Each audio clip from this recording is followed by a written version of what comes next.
Hi everyone, welcome. And in this video, we are going to create one sample Excel file using Openpyxl.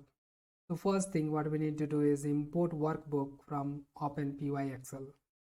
Then we are going to create one workbook object.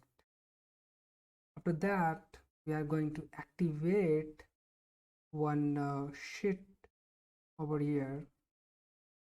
And then we are going to write some data into cell A1 and A2, and finally we are going to save this file.